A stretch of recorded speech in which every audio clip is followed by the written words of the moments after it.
Pessoas que tiveram a vida transformada por Deus. Verdadeiras histórias de conversão rumo à vida. É isso que você encontra aqui, no programa 180 Graus, o ponto da virada que começa agora.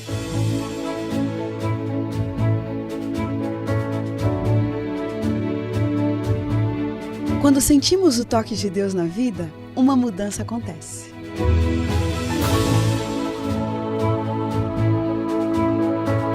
Surge à nossa frente possibilidades de felicidade plena.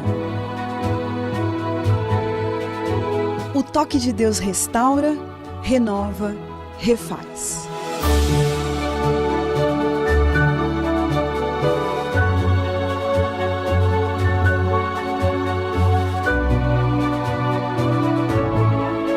Hoje conheceremos uma pessoa que experimentou essa graça maravilhosa.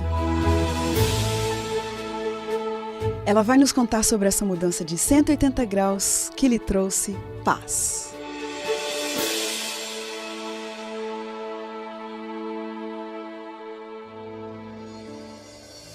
José Aureliano, que mora em Paraopebas, no Pará, ele vem de uma família tradicional e bem conservadora. Mas esse menino tão desejado e amado, desde criança, se sentia uma menina. E assim, em meio a lutas tremendas, muitas dores, traumas, incertezas, sofrimento e rejeição, ele chegou ao ponto de não se sentir mais amado por ninguém, só por Deus. E foi por isso que ele tomou a decisão mais radical da sua vida. Mais radical até do que a decisão de mudar de sexo. E foi a decisão de experimentar a Jesus Cristo que transformou a sua vida em 180 graus. José Aureliano, que privilégio, que prazer o meu ter você aqui. Muito obrigada, viu? Obrigado a você. Quer dizer que você mora lá no Pará? Isso, Paraopebas no Pará já há uns 16 anos, morando nessa cidade incrível. Que beleza. José, o que é que faz um menino se sentir uma menina? Por quê? É algo estranho, né? Até para a ciência explicar, porque o transexualismo, o que é o transexualismo? É um transtorno, já se fala transexual, né? Divide-se em duas palavras, trans de transtorno e sexual justamente por ser um transtorno da sexualidade, onde a pessoa, pelo SUS, pelas Organizações Mundiais de Saúde, é uma doença mental, onde a pessoa, biologicamente, no meu caso, é um homem, mas que se sentia uma mulher, né? Então, hoje, o que é oferecido como tratamento é a cirurgia para mudança de sexo, né? Um tratamento hormonal, tem toda uma série clínica aí com uma equipe planejada para que o paciente possa readequar o corpo com a mente. Quer dizer, você tinha uma doença. Sim, É sim. isso. E lógico, eu imagino, né, nessa sociedade que a gente vive, tão confusa essas coisas todas, né?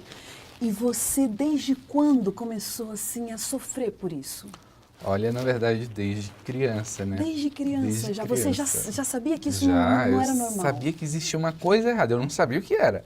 Mas eu sabia que eu gostava de coisas de menina, mas eu via meu pai falar, olha, isso não é assim, homem fala desse jeito, brinca disso, não brinca daquilo, não senta assim, não, essa mão na cintura não é para estar. Então, eu sabia que tinha uma coisa, meu pai falava que você é homem gosta de mulher, homem gosta de brincadeira de homem, e não é assim que funciona. Quer dizer, seu pai se preocupava com isso? Ele via que tinha uma coisa errada, né? Talvez pela criação, era uma pessoa de uma outra época, é uma pessoa de uma outra época.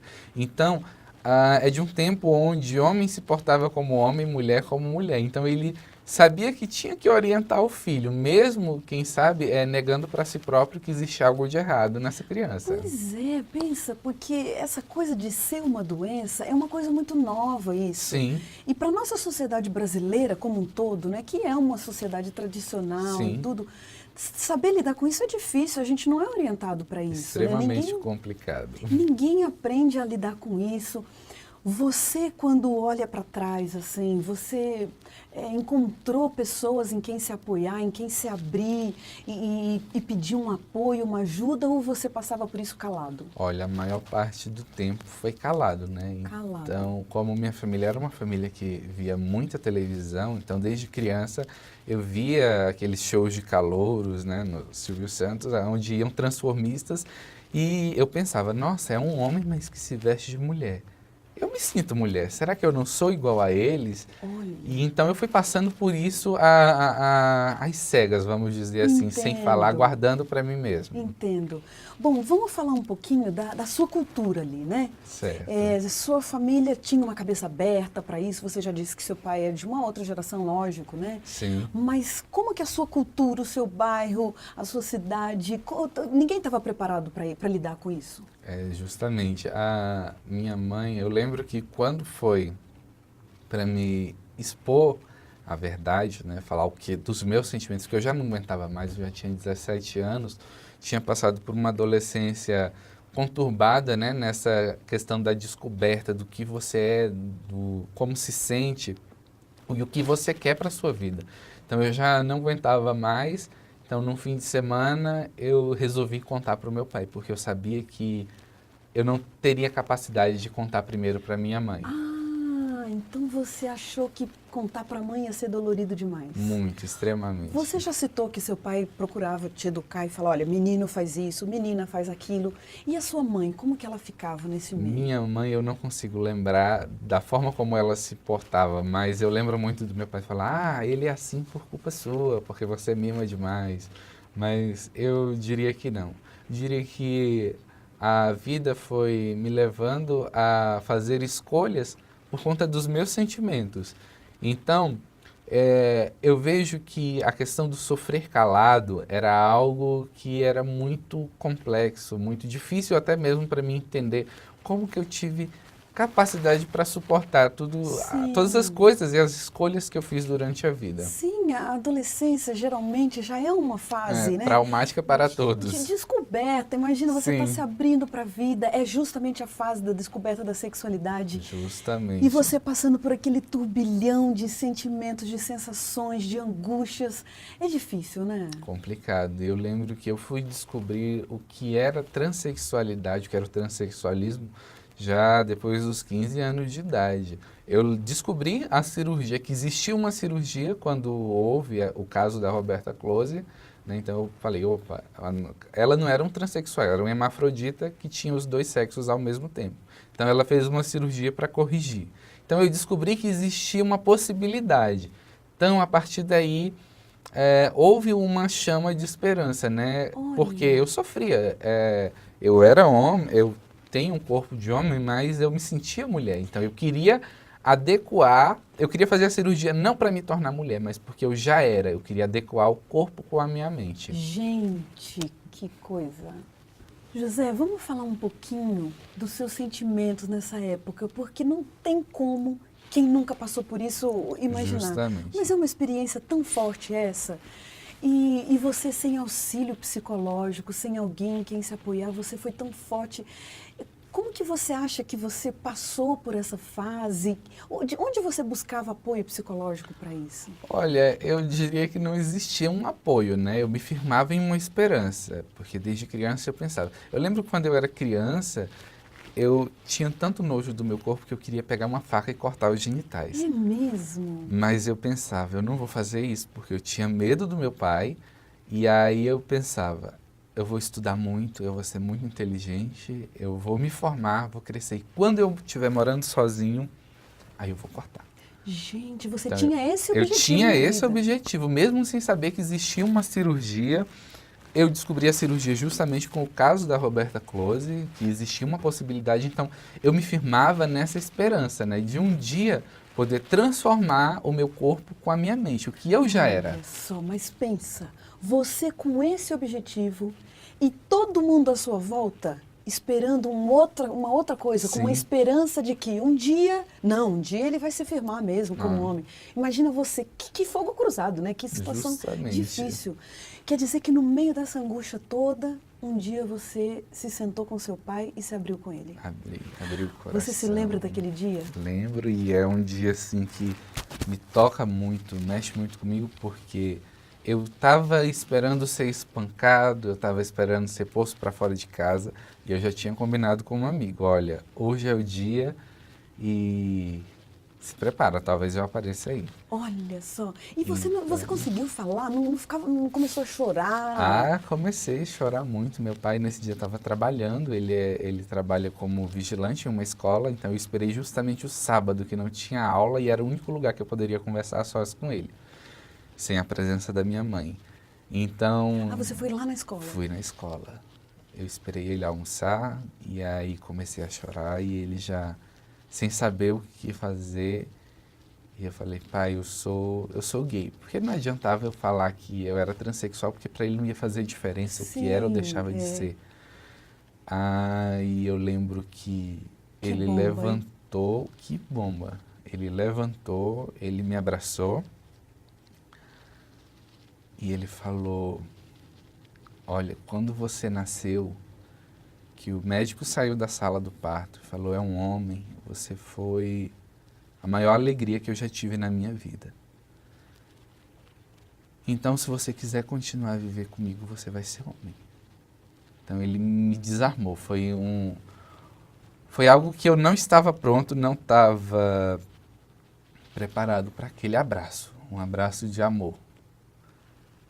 Palavras que eu jamais pensei que eu ouvi. Então, Gente, um momento marcante na sua história, né? totalmente me desarmou, mexe muito Puxa, comigo. É muito tocante isso, é muito tocante. E aí eu lembro que eu aceitei a condição, eu não tinha o que fazer. E aí as coisas foram abafadas com panos quentes, meus pais achavam que já estava tudo bem, resolvido, e o sofrimento não estava, o sofrimento continuava. Minha mãe me mandou para Goiânia, onde minha irmã mora, e aí achava que talvez ela pensava, o que eu não dei conta, ela vai dar conta de pôr ele na linha. E as coisas só pioraram. E eu lembro que isso foi em 2009, quando foi em julho de 2009 que eu voltei para Parauapebas, num sábado, à tardinha, já próximo do pôr do sol, eu cheguei na casa de um tio meu, o nome dele é Juca, e estava tendo uma classe de estudos da Bíblia. E eu me interessei porque eu era uma pessoa conservadora, uma pessoa que ama muito a família. Eu sou uma pessoa que ama muito a família, sabe, que preza por valores que hoje, infelizmente, estão se desgastando na sociedade que a gente vive. E eu sempre tive essa curiosidade, porque eu ouvia o que as pessoas falavam, sabe, de Deus, mas sem um embasamento bíblico, e acabava que eu me sentia uma abominação. Olha. Porque a gente sabe que o que a Bíblia condena é a prática. E Deus ama a pessoa independente das escolhas dela. Sim. É por isso que nós vivemos pela Mas graça de Deus. você confundia as coisas. Sim, eu não sabia que rumo tomar. O que é a verdade? Então, eu me interessei por aquele estudo da Bíblia e eu comecei a debater, já estava no final, e ele falou, por que você não vem na semana que vem? E eu pensava, será? Será? Aí eu pensei comigo mesmo, por que não? Não é porque eu vou conhecer que eu vou seguir. Porque eu sabia que as minhas escolhas iam contra princípios que vêm de Deus. Então eu fui nesse estudo bíblico. Você foi ao estudo bíblico.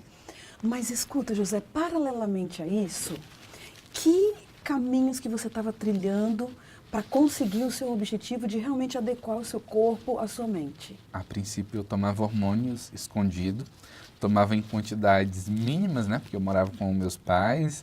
Eu tinha acabado de completar 18 anos e desde os 16 anos eu tomava hormônios escondidos. Tomava em quantidades mínimas, passava tempos de 6 meses, às vezes 1 ano sem tomar nada, que era para não fazer nenhuma mudança drástica, porque os hormônios fazem no corpo. Então, eu não queria escandalizar a minha família enquanto eu morava com eles.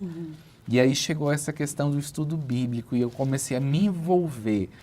E o que mais me interessou é que não era a pessoa que estava dando estudo bíblico que respondia as perguntas. Era a Bíblia. Eu pegava a Bíblia e ia lá no lugar e achava a resposta. E aquilo foi me envolvendo. E eu me apaixonei por uma verdade que eu não conhecia. Por um Deus que para mim era estranho e que eu passei a conhecer. E um Deus de amor. Olha só, mas como conciliar esse Deus de amor com a situação de que você tinha um sonho de mudar de sexo? O que que você, antes da gente chegar no ponto da Sim. virada mesmo na sua vida, o que que você chegou a fazer de extremo para ir em busca dessa mudança de sexo? O que eu cheguei a fazer de extremo? Bom, o que eu cheguei a fazer de extremo já foi depois que eu tinha entrado para a igreja, porque eu conhecia essa mensagem. Então, num fim de semana, à noite, a minha prima, uma prima chamada Ana Paula, chegou na minha casa, dos meus pais, e ela falou: o que está faltando para você tomar uma decisão? E eu passei a noite pensando naquilo. O que está faltando? Porque eu conhecia um Deus que eu não conhecia, uma verdade que para mim até então não existia. Então, eu pensei, vou tomar essa escolha, e no dia seguinte eu já comecei a mudando tudo na minha vida. Eu entrei para a igreja, quando foi na virada de 2009 para 2010, eu me batizei na igreja adventista. Eu vivi 2 anos incríveis dentro da igreja. Eu entrei para a igreja não com o objetivo, vou virar homem, estou desistindo da cirurgia porque eu não me sinto mais mulher. Não, eu conheci um Deus de amor. E eu pensei, nossa, como o Senhor é incrível. Eu tenho que me render a essa verdade. E eu me rendi a essa verdade e fui para a igreja, eu vivi 2 anos, só que eu fui me afastando. Fui me afastando por falta de comunhão, por não pegar tempo, separar tempo para ler a Bíblia, sabe? Eu só ia à igreja aos sábados, eu não levava essa mensagem para outras pessoas. Então eu fui me afastando. E quando meus pais foram morar na Guiana Inglesa, eu passei um bom tempo só, passei uns 2 anos só. Então, eu já tinha... Nessa fase coincidiu que você já estava fora da Justamente, já tinha saído da igreja, eu tinha passado num concurso público, fui trabalhar... Estava livre? Vamos dizer assim, livre, mas a verdade é que eu estava me acorrentando em uma vida que só me trouxe sofrimento. Você chegou alguma vez a se vestir mesmo de mulher? Cheguei, algumas vezes eu cheguei a me vestir de mulher, mas foram poucas porque eu não queria ser confundido com homossexual ou com travesti, nada contra eles, mas eu me sentia mulher. Então eu queria ser tratado como homem. Então eu pensava, vai chegar a hora certa em que essa vida de homem vai ser abandonada. Porque chega um momento no tratamento. Quando eu passei no concurso, que eu fui trabalhar na Secretaria de Saúde do meu município, eu tive acessos à consulta, a receitas. Então eu voltei a fazer o tratamento. Eu passei a me consultar com o médico endocrinologista. Eu passei justamente por conta dos hormônios. Aí eu comecei a tomar hormônios de uma forma mais agressiva. Meu corpo começou a mudar, a cintura começou a ficar mais fina, os quadris mais largos, a voz oscilava entre grave e agudo, já não nascia barba com tanta frequência. Então, o corpo começou a tomar proporções femininas e o cabelo eu comecei a deixar crescer. Quando os meus pais voltaram da Guiana Inglesa, que eles viram aquela pessoa totalmente diferente, de cabelo grande, começou um certo sofrimento. Meu pai falou, corta esse cabelo. Sim. Aquela perseguição. Sim, eu falei, eu não vou cortar o cabelo. Porque das outras vezes eu cortava, né, por obediência. E agora eu falei, não. Bati o pé e eles foram obrigados a aceitar o cabelo comprido. E eles sabiam que tinha uma coisa errada, porque eu já estava fora da igreja. Sim. Mas, José, fala para mim, agora você está aparecendo cada vez mais no fundo do poço, Sim. né? E o que aconteceu então que, de fato, selou a sua entrega para Cristo? Eu lembro que as minhas colegas de trabalho, numa sexta-noite, combinaram de ir numa festa no sábado à noite, falaram, você vai ter que ir de mulher, porque a gente nunca te viu vestido de mulher, né? Só viam as fotos, e aí eu combinei, tudo bem, vamos. Fomos nessa festa, e nessa festa eu comecei a sentir um vazio tremendo. Olha só. Nossa, eu tô vestido de mulher, tava bonito, sabe? Não tava vulgar.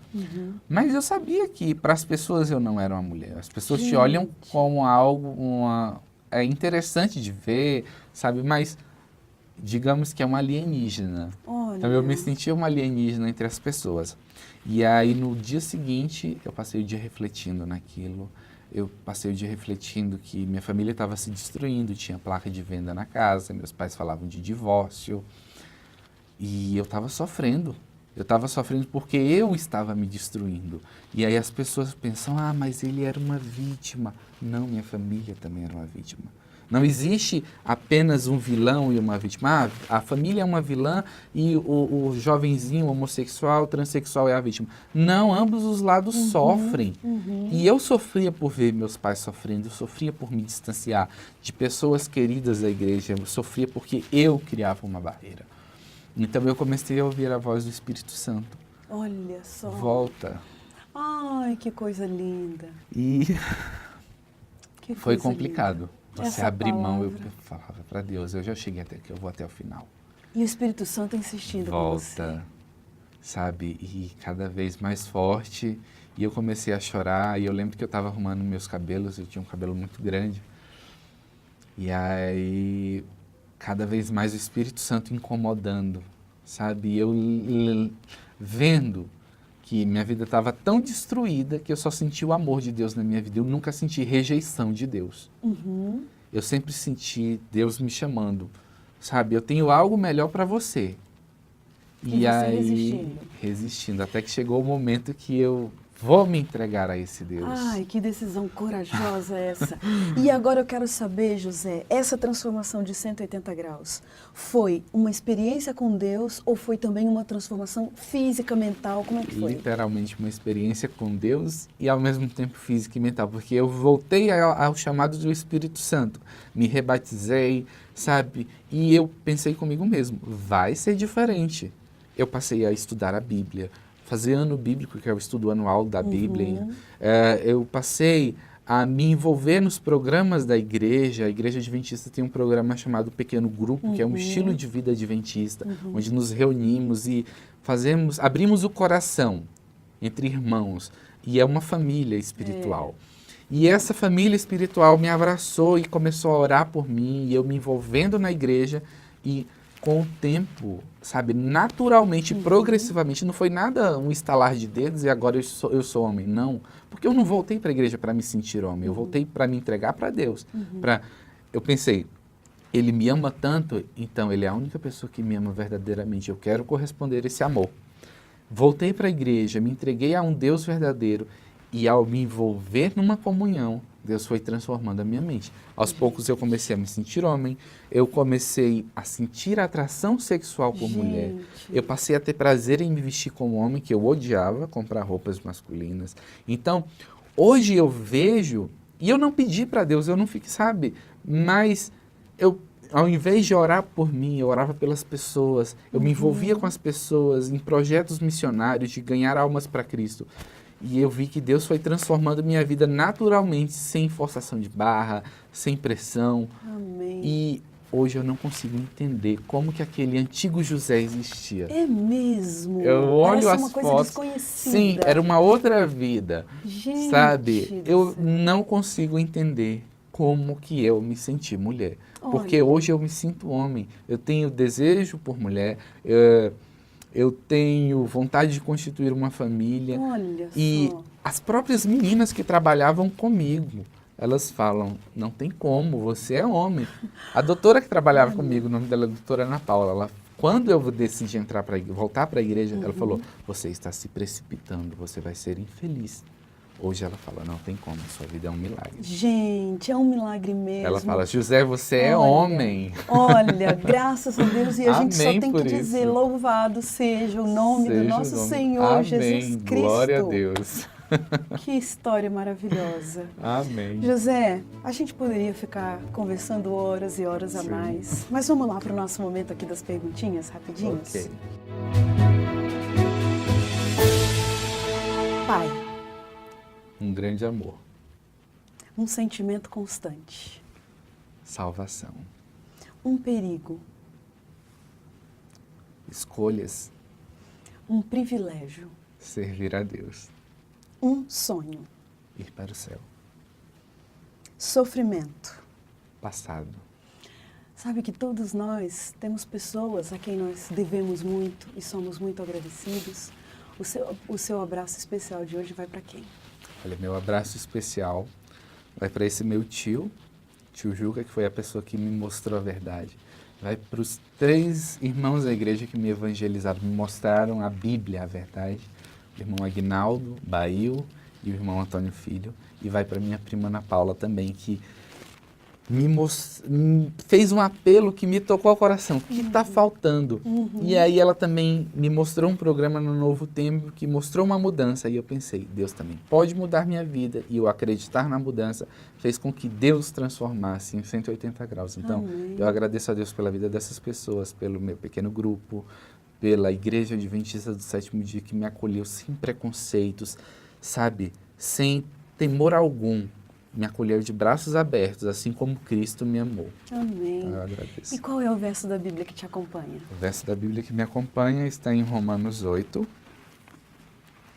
São os 3 últimos versos de Romanos 8, que diz o seguinte: em todas essas coisas, porém, somos mais que vencedores, por meio daquele que nos amou. Porque eu estou bem certo de que nem a morte, nem a vida, nem os anjos, nem os principados, nem as coisas do presente, nem do porvir, nem os poderes, nem a altura, nem a profundidade, nem qualquer outra criatura poderá separar-nos do amor de Deus que está em Cristo Jesus, nosso Senhor. Amém. Amém. Olha, José, você é muito amado. Não só era amado Glória a Deus. quando seu pai descobriu que tinha nascido um garotão, mas você sempre foi amado por Deus. Nada vai poder te separar desse amor. Glória a Deus. Que essa verdade seja sempre constante na sua vida. Obrigada. Obrigado a você. E a gente termina o programa 180 Graus de hoje feliz por essa história impressionante. E como diz o verso bíblico, era preciso que nos regozijássemos e nos alegrássemos, porque esse teu irmão estava morto e reviveu, estava perdido e foi achado. Um grande abraço para você e até a próxima semana.